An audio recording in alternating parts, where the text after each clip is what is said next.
What's going on, guys? I'm gonna make a short little video today. Working on a cutlass still.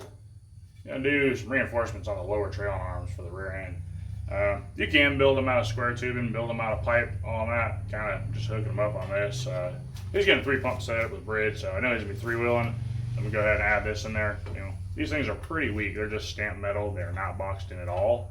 What we're gonna use is just some 1.25 inch wide, 1/8 inch thick metal. Fits right in there pretty smoothly, doesn't leave too big of a gap. It's easy to bend around the corners, and it adds a pretty good bit of strength. Never really had any of these wrap up on me after reinforcing them. Yes, there are stronger ways of doing it. You can completely box it in. I'm not going to put that much time in this because I'm kind of doing it for free. But yeah, I've plated just the bottom of them, pretty much all the ones I've done. Never really had any problems, other than building like a custom 4-link. So it's a good way to reinforce them, in my opinion. Unless you're like seriously just dancing the car, yeah, it probably won't hold up to that. But for pretty much street use, it's held up for me, so I haven't had any problems. So we're gonna get it in the vise. I'm not gonna clamp this down too much because this is pretty flexible. It does move. But I'm gonna just get it snug, a little snugger than that. Run a wire brush over it, get it all nice clean metal. That way when we weld to it, our weld goes in good. So you gotta clean that up, and I'll bring you back.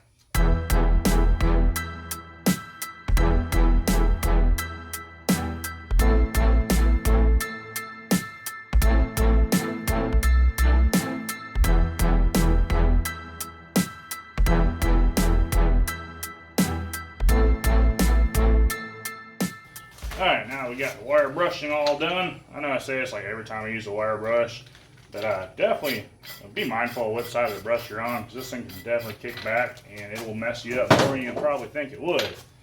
That, and definitely wear some eye protection. Little wires fly off of there, poking the eye. Poke me in the belly all the time. Not fun, but it's the nature of the beast, I guess. So I'm going to throw a flat wheel on here. I'm going to kind of just knock down some of these corners from around these edges. I'm going to take all this off down here at the end, make it flat. This side over here is pretty well flat, so I'm going to leave it, but I am going to round the corners, kind of taper this end, and then we'll get ready to put some metal in there. Alright, I just got one side done, that way you guys can see what I actually did. This side here, it did have some little tits that hang out. I ground them flush. You can tell I rounded the corner there. I took this little piece off this side, just kind of made it a smoother transition. On the other side, did the exact same. It did have a little bit of a lip on this, so I went ahead and took it off too. So I'm going to go ahead and straighten all this out and make it all nice and smooth, and then we'll start putting the metal in. Now that we have everything rounded off, cleaned up pretty good, this is going to be our reinforcement plate here. I just cut it a random length. I think I did it. I'll tell you what I did. 28 inches. So what we're going to do, just leave some overhang, and we'll bend it down as we go. Obviously you want to make sure that you are going to have enough. Now just go like that and gauge it a little bit. Leave a little bit of extra hanging over. Just like that. So what I'm going to do, start this out with, I'm going to get it pretty well flush right there. Throw me a tack there, there. And on these corners, and then I'll bring a C-clamp in, kind of push that down, make it a little bit more flush, kind of take away that gap. And then we'll start working on our corners.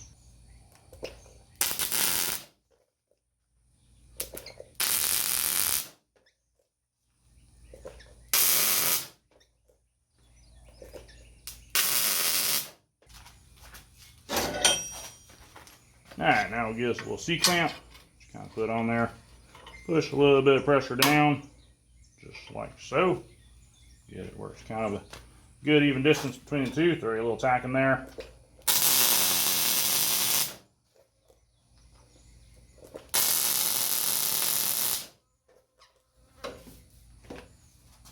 Move on over to the other side, do the same thing.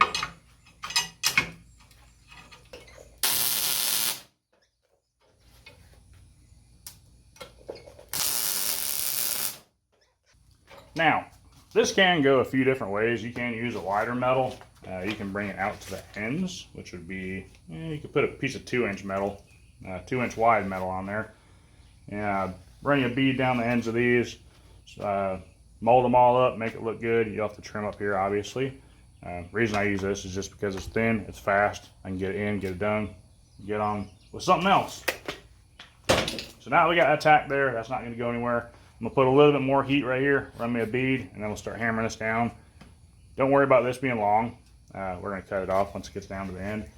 If I can do like I did on the last ones, I nailed it perfectly. Didn't have to cut anything on this side. So that was pretty cool.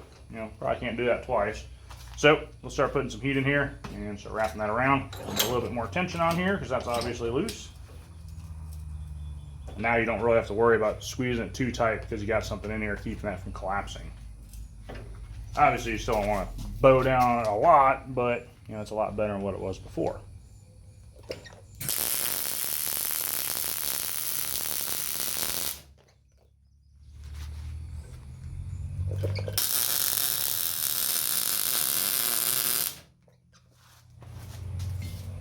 And you do kind of want to keep in mind that you do have bushings in there, so you know, try to get too crazy on it. Oops, like I just did. Run me a little bit more of a bead around there. Sometimes it'll roll over nicely, sometimes it'll fall in there. You just kind of got to roll with the punches on that. And hook your ground back up.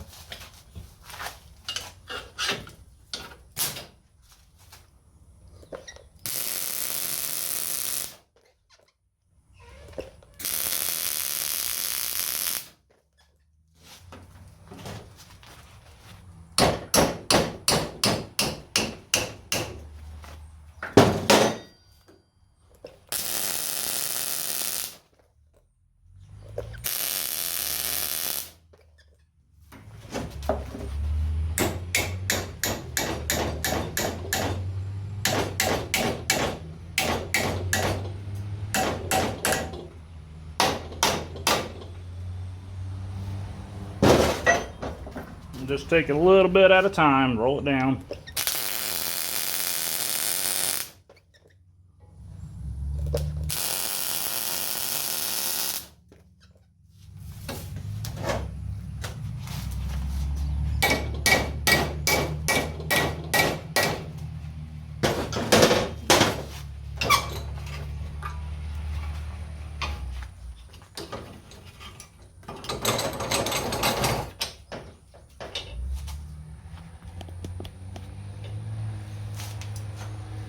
Alright, so we're getting up on our top, and you can see we got a little bit of hanging over. That ain't no big deal. The big deal is that we can get it in place and secure it.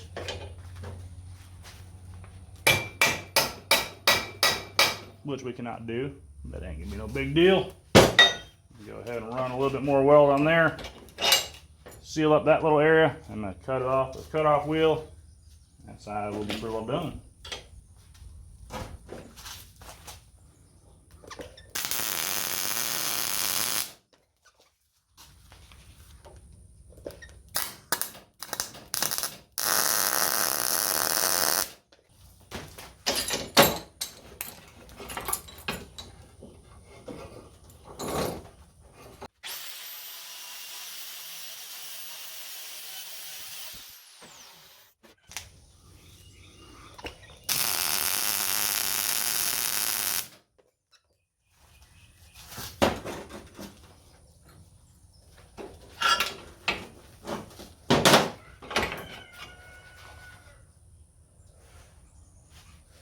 And there we have it. Move on to the next side.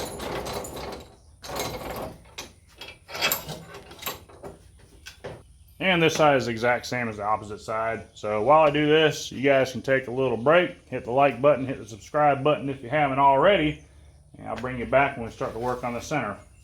So we got our end all welded up. Started cooking the bushing just a little bit, so I went and dipped it in some water. And you will have that. You know, you're putting a lot of heat next to something rubber, so keep an eye on that. Alright, so we've gotten to this point. Basically what I've been doing is I've been building each arm together. Do a little bit of work on this one, do a little bit of work on the other one, try and keep the heat down. We're definitely going to do that for right here. You don't want to run a single continuous bead. It will warp the arm up and you'll be worse than what you started with. So with that being said, what I'm going to do, I'm going to run me a little bead, probably over here, come over here, swap out to the other arm, do the same thing, you know, and just switch it up, maybe from there to there, or maybe put something in the middle. Just kind of distribute the heat, you know, kind of keep warpage down as much as we can. And also, I'm going to just run a straight bead, you know, more or less like a production bead. Didn't mean to flick you guys off. What I'm going to do is run a straight bead, you know, pretty much production bead. So just try and keep the heat down and move along fast. You can stack dimes if you want to, your arm. You can do whatever you want. I'm trying to get done with this in a pretty reasonable time.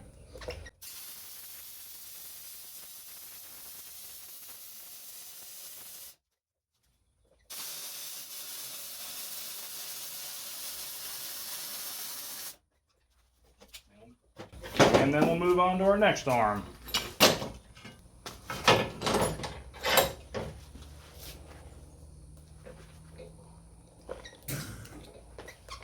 Ground usually helps every single time.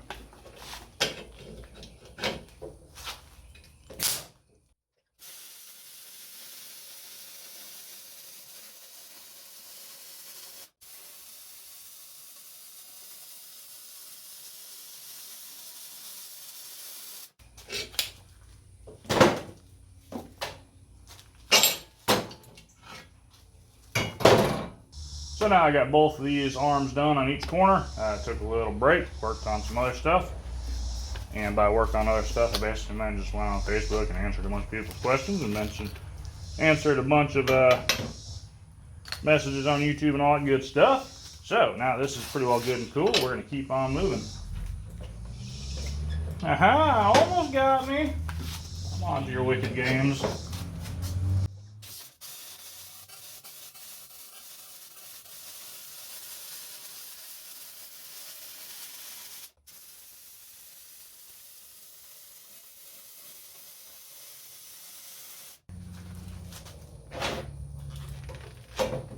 Not falling for that trick again. Ain't falling for no banana in the tailpipe.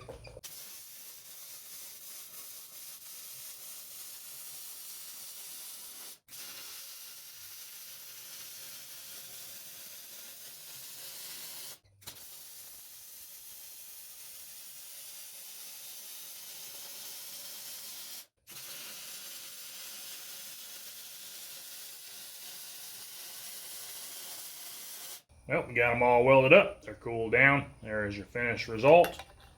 Got to wrap from end to end. I am probably going to drill a little hole on the lower side just so water can get out of these. These do have a lot of holes in them. That will let water in them. Most of the time they're sealed up. I'm not going to take the time on this to seal it up because they do have a lot of holes. And like I said, I'm kind of doing this as a freebie. So I'm going to put a drain hole in it. That way water doesn't collect in there and rust it out. But now I'm going to clean it up with a wire brush, get it painted, and get it thrown back on the car. So we got a little bit of paint on them. They're looking pretty decent, as good as they can look for rattle can paint. Still got to pop a hole in the bottom of it for a drain. After that, I'm going to get putting it back on so I can keep continuing mocking everything up. But I'm going to keep on moving because it's starting to get hot. Appreciate you guys watching. Hit the like button if you haven't already. Go ahead and subscribe if you haven't already. And we'll see you on the next one. Thank you. What seems to be the problem?